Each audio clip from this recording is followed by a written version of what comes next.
An explosive expose. One man, one truth.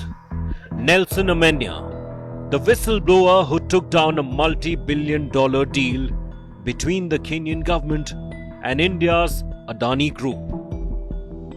The least person, they're all talking about Adani, the airport, and the power deals and all the deals that Adani is involved in. What does it mean for Kenya's future? Join Geeta Mohan for an exclusive interview with Amenya as he reveals the truth behind the deal, life threats, and the fight for transparency. Everything that I ever said about Adani has become true with the charges that they are facing in the US. This is the story that changed everything. Watch exclusively on India Today Global. Information that has been provided to us by partner nations.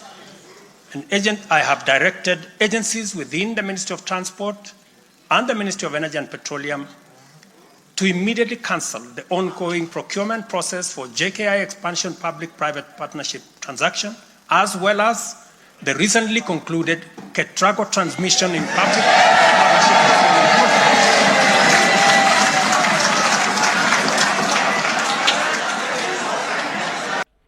Now that's the Kenyan president announcing withdrawal of the Adani deal.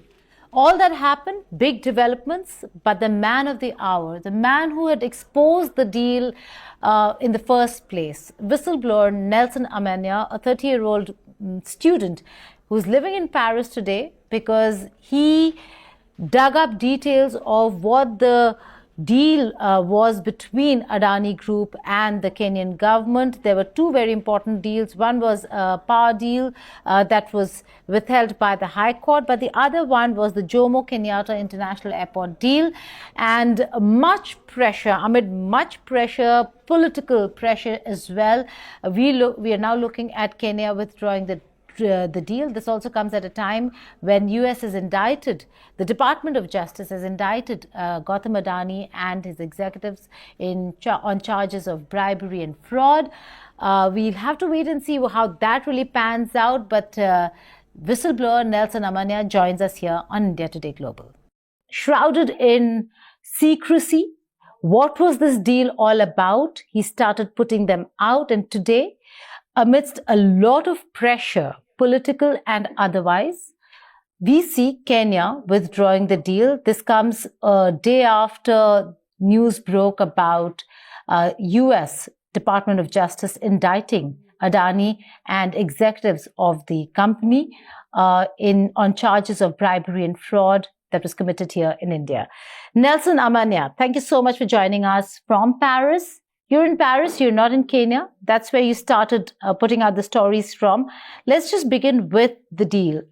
There's a lot of conversation and reports on how the Kenyan government and Adani Group were involved in deals on infrastructure projects, particularly the Jomo Kenyatta International Airport, and speaks of lack of transparency, very opaque, shrouded in secrecy. Could you just shed some light on what is it that you exposed? What was the deal about? Thank you. So yes, I'm in Paris, and thank you for having me. I exposed this deal when I was in Paris, obviously because it's quite dangerous to do it back at home in Kenya because of all the protests that had been going on, and there's been abductions. So obviously it's a bit risky to do it in Kenya. And what drew my attention is that the deal was very, very secretive, as you've said. It wasn't in the public sphere, as opposed to what is supposed to be the norm. All the PPP projects are supposed to be actually on their website, but this wasn't there. It wasn't known by any of the public officials, parliamentarians. Only those that are close to the ruling party and close to the president were aware of this deal. Otherwise, it was a very, very secretive deal. And when I got my hands on the papers, on the proposal, on the feasibility report from Adani, and exposed it, basically I invited the government to come, forward and say if this is false, or to come and give, clear the air and say, yes, we have a deal with Adani, and it's for the airport and for this and that. But they actually denied having any knowledge of such a deal. They denied that they are in any kind of arrangement with Adani, only for them later to come and say, oh yeah, we are trying to negotiate a deal with Adani to lease our airport for 30 years. That's after they denied my expose for about 2 months.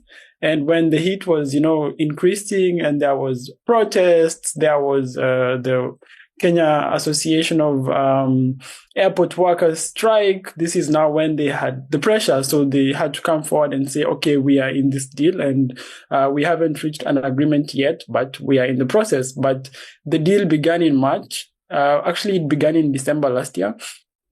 Adani expressed interest in April of last year. And by December, nobody knew about it. By March, when they submitted the proposal, nobody knew about it. In April, when it was, so normally when they submit the proposal... Wasn't there an open tender? Wasn't there an open tender or proposal by the government inviting companies? So what happens with public procurement in Kenya, the law has four methods of public procurement. So number one is the default method, which is open tender, which you just said. So this is where you invite everyone who wants to bid. It's called competitive bidding. So they compete to bid. This is the default method that is supposed to be used by all government agencies. And then there are three others. So the three others are quite special and they're rarely used. So there is the PIP, which they used. This is the privately initiated proposal. So where a private entity would come and say, I think you need probably to expand or you need to upgrade your infrastructure and I have a plan and I will finance it. So this is a privately initiated proposal where the idea does not come from the government, it comes from the private entity. And then the two others is restricted bidding. So it's sort of like open tender, but it's restricted to a few parties. And then the last one is direct tender. So this is very special, maybe where there is intellectual property involved or some unique technology only found in this company. So they will use direct tender. In the case of Adani, it's quite interesting that the Kenyan government had already procured the services of a consultancy firm from Spain, a Spanish consultancy firm, to do feasibility report for JKIA, for the airport. So the feasibility report was to come up basically with how to upgrade the airport and how to bring it into, modern standards, because JKIA is one of the leading airports in Africa. So they had the idea of upgrading the airport. It wasn't an original idea of Adani. And at the same time, when ALG, the Spanish firm, was doing their feasibility report, is exactly the same time that Adani was also preparing the proposal. And in February of this year, ALG submitted their feasibility report. In March, Adani submitted their proposal. And in the same submission, they also submitted their feasibility report. And remember, a feasibility report does not come out in 2 days. You need to take about maybe 3 months or 4 months to come up with a feasibility report. So for Adani to having been able to deliver their feasibility report in March means that they had already been in contact with JKIA and the airport authorities for some time for them to be able to get all the data. And if you look at the report, it's very comprehensive. They have satellite images of the airport. They have all this, internal data, projections from the airport and passenger flow. So this is not a document that you can come up in 2 days. It means that there was obviously some people working with Adani from inside the government to give them information to allow them to come up with this proposal, which beats the method which Adani is using, PIP. It's supposed to be a privately initiated proposal. So there should not be any information from the side of the government. You understand my point? Right, we do.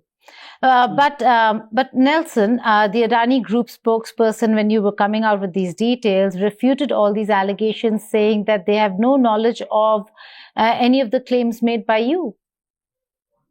Yeah, this is how they operate everywhere where they've been accused. Even the accusations from the US, the other day they refused. So normally they've never come out and say, okay, we did this. They always refuse. Hindenburg research report, they came out and said this is all lies. So I don't expect them to say it's the truth, but ultimately we have all seen that everything they said was the truth. And the proposal that I exposed is the same proposal that was given in Parliament by the Ministry of Transport. That's true. The feasibility report is the same report. So basically what they said in their statement was false. Do you stand vindicated today with the withdrawal of the deals by President RUTO? We've seen a lot of celebration, a lot of people thanking you, but then you also faced a lot of threats. Tell us about all of that. Yeah, so I feel vindicated, first of all, because everything that I ever said about Adani has become true with the charges that they are facing in the US. And apart from that, actually, the Kenyan government was in the process of cancelling the airport deal. And what I think is that they only used the US charge on Adani, as a scapegoat to escape this deal. And after the report, because of all that has been going on with my lobbying and the protests, the political heat was becoming unbearable and these deals were becoming a hot potato. So the government, especially the president, because of his future, political career, he had to do this. So this is a big win for us. We don't know if they're going to use other means to try and bring back the deal. We are on the lookout for this. So after I... But you did tweet adios, Adani. Do you think he has a chance of coming back? Well, I'm sure that they're going to try to bring him back, but I don't think the people will allow him back. And if he comes back, I am very sure that the next government will kick him out. So this is, there is no question about it. He has no long-term life in Kenya. His shelf life is done. It's done. It's as good as finished. So even if he comes back, he will still have to go at some point. Let's talk about the timing of the withdrawal. It comes a day after the US charges were revealed, the indictment. Do you think, you said that they used that as scapegoat, but do you think that the government, whether it's RUTO or former President Odinga, who we'll talk about in a bit, that President RUTO was under immense pressure and he used this indictment as basis for withdrawing the deal with Adani? Correct. Yes, he used this as a scapegoat, as I said, to run away from this deal because the political heat was becoming too much. This was becoming a hot potato. The members of parliament were also becoming more and more restless. You understand that right now the executive, so the president controls majority of the parliament, but even though he is controlling majority of the parliament, when they go back to the ballot, the president will not be there and the people might vote them out. So the parliamentarians were growing more and more restless, even though they are supporting the president. And this pressure, though we cannot see it, in public, it was there. And so the political pressure is what pushed the president to, cancel this deal because of their political expediency. If you come to Kenya today, from the highest person to the least, the least person, they're all talking about Adani, the airport, and the power deals and all the deals that Adani is involved in. And this has, huge political ramifications. So obviously any politician will be like, wait a minute, if it's going to cost me my political life, then we have to part ways. So this is the reason why the president had to call it off. It is not just the airport deal. There was also an electricity transmission company deal that was awarded to Adani, which was initially for 1.3 billion US dollars. And then when they realized that the cost was way higher than should have been, it was reduced, and a revised cost of $736 million was then put out. But the High Court suspended the deal even before. Now, I'm asking you this is because all the details that you came out with and what you're mentioning to us, saying that, even in the airport deal, the Adani Group executives would have been in touch with the airport officials and government officials to know the exact data to come up with a proposal within 2 days. It would not have been done free of cost. So are you alluding that there could have been some quid pro quo, that there are financial gains that certain officials and elected members of parliament received in Kenya? Yeah, I think this could be possible, though we don't have the evidence, we don't have any documentation. As the charges in the US, they have documentation and electronic data. We are not investigators or the FBI, but earlier this year, there was one minister from Kenya who was detained in Dubai with $2 million, I think. Mm-hmm. So, and they said this money was part of money that was being used, to bribe officials in these deals.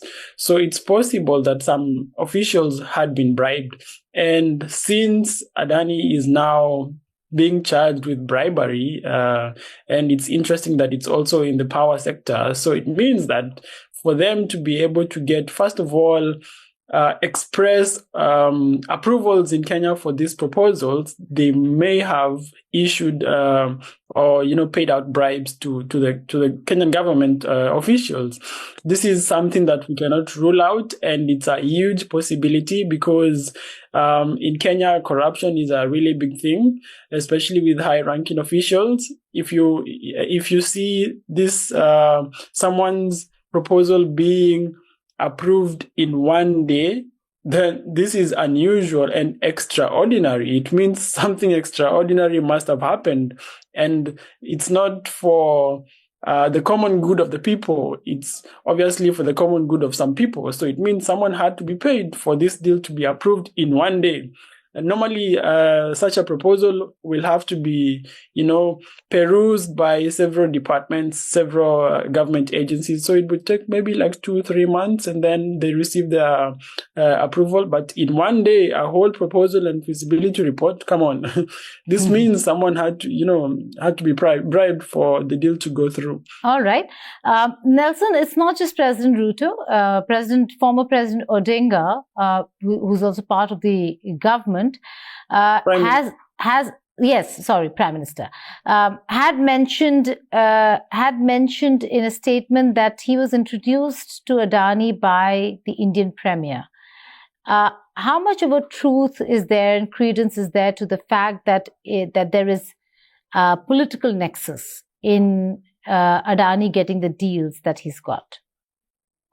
I think it's true because he was prime minister at that time, and then he traveled to India severally. He even traveled to India in 2022 before the elections. So before President Ruto won, both President Ruto and former Prime Minister Raila Odinga, they both visited Modi, Prime Minister of India, in 2022. So it's possible that they have been meeting Adani in all these meetings and cutting deals because they are all wheeler dealers. And I know you're aware that Raila Odinga saved President Ruto earlier in June when there was protests in Kenya. So basically, he joined hands with the president. Yes. And by doing so, they managed to, stabilize the government because the government was heading, in a very hostile position. And because of this, I think this is the reason why he had to come out and defend the president and defend the government, because he's working with the government at the moment. So it's a nexus of interests for him. He doesn't really care if Adani is good for the country or not. He's basically protecting his own interests. Nelson, now, will you go back to Kenya? Because we know that you exposed the entire deal from outside of Kenya.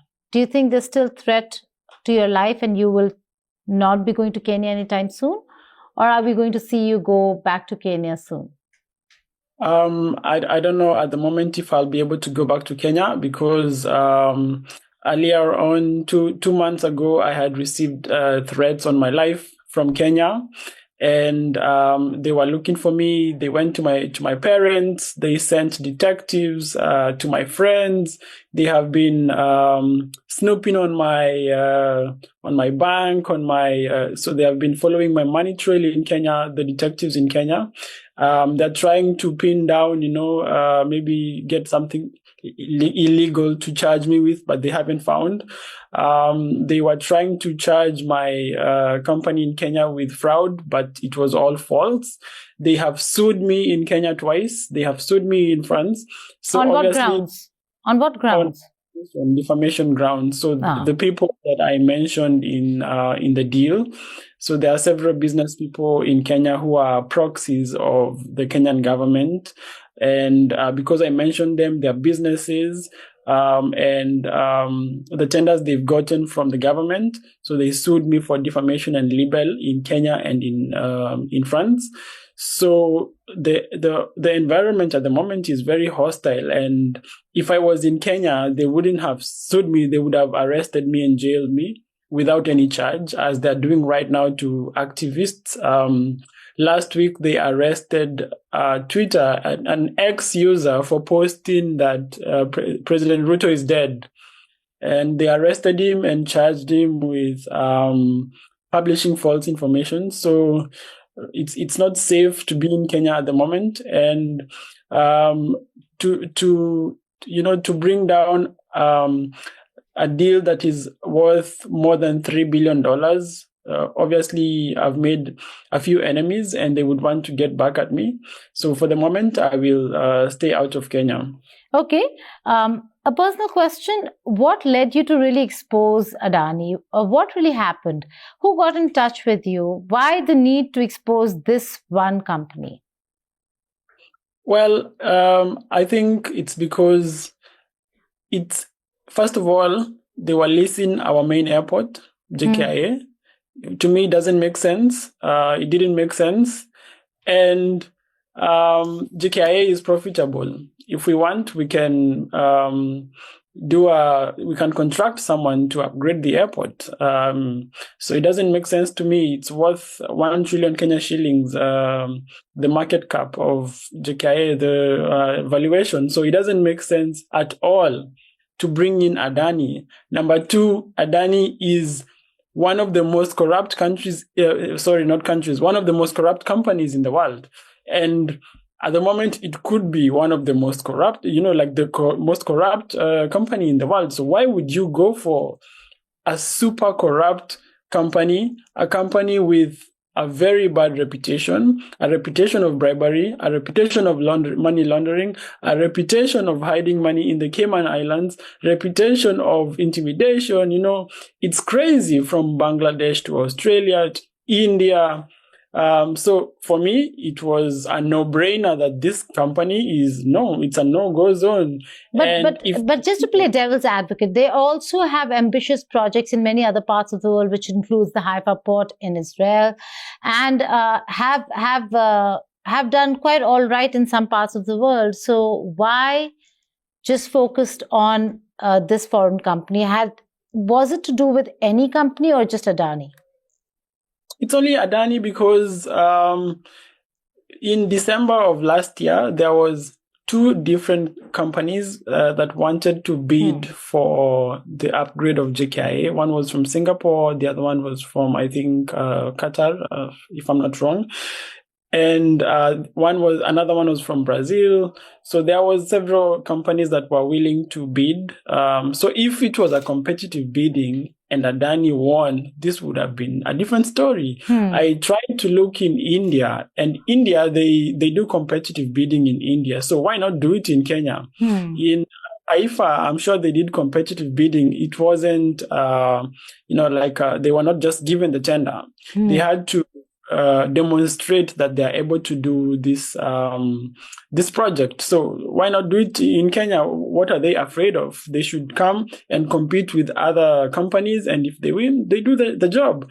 But also their integrity needs to be not questionable as it is right now. So many people have been saying, oh, maybe I'm trying to vote for China or other, global players. No. Are you? Nelson, are you? I am not, and I am not trying to fight India. This is just trying to get a good deal for the country. And, I'm patriotic. I don't want to see my country lose. I want to see my country develop. We would like to have a better upgraded airport, but the right channels need to be followed. The law needs to be followed for that to happen. Driven by patriotism, Nelson, did you do the digging yourself, or did somebody get in touch with you and share the papers and the documents? I did the digging, but I wouldn't say I did it myself. There was so many people that were involved and are still involved. So it's not me alone.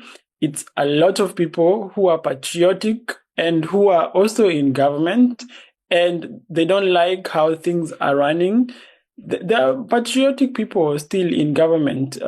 So these people are the ones who are helping to, expose all these things that are happening and that are not right. If things are right, nobody will expose anything because everything will be in the open. But if things go the way they are going, then the patriotic citizens will keep doing this. So it's not me alone. There are so many other people involved in digging for information because it's a lot and it's from different departments, different parts. So I cannot do it alone. I'm outside Kenya. So obviously the people in Kenya are the ones helping me. So it's more of open source intelligence and crowdsourcing. Right. Now, final question before I let you go. A lot of social media posts that we've been looking at, my team and I, and you're quite a celebrated hero today. A lot of them, some of them actually threatening you, continue to threaten you and use foul language, but most of them are thanking you. And it's not just Kenyans. Some Indians are also thanking you, and you yourself have put out the personal messages that they've sent you, thanking you for the work that you've done. How does it feel to finally be celebrated for something that you did some time ago and for which you've had to stay away from your own country? I think it's very fulfilling. In life, you have 4 pillars that you focus your life on. One is yourself. The next is your family. The third one is your future, and the fourth one is your community. How you help your community, how you help the people around you. You have to give back to society. So for me, I feel like this is me helping. My fourth pillar, helping the community, helping my society. Better, helping your country. To make my country a better place. And it has spilled to India because I'm receiving so many messages from Indians, and they're first of all thanking me for holding fort until now that Adani has fallen in Kenya and in the US. And number 2, they're saying that they now have hope that even in India, Adani will fall because they have seen it happen. Most of them, they were like, Adani is connected to the prime minister. There's no way you can fight him. But now they're seeing that it's possible to be able to fight these crony capitalists. Right. There are 2 major countries. Before this, we've seen allegations. We've seen short sellers come out against Adani. And that could have been taken as a short seller trying to earn money. But this time around, there are 2 countries who've come out. It's the US administration, the Department of Justice indicting, although he needs to be proven guilty. and he's innocent until proven guilty. On the other hand, there's the Kenyan government that's withdrawn the deal. We'll have to wait and see how this really pans out for the Adani group. But Nelson Amenya, a whistleblower himself, took down major billion-dollar deals in Kenya that between Adani and the Kenyan government. We'll have to see how that really works out for the Kenyan administration and the country. Being a patriot, he was thinking for his country. Nelson, thank you so much for joining us here on India Today Global.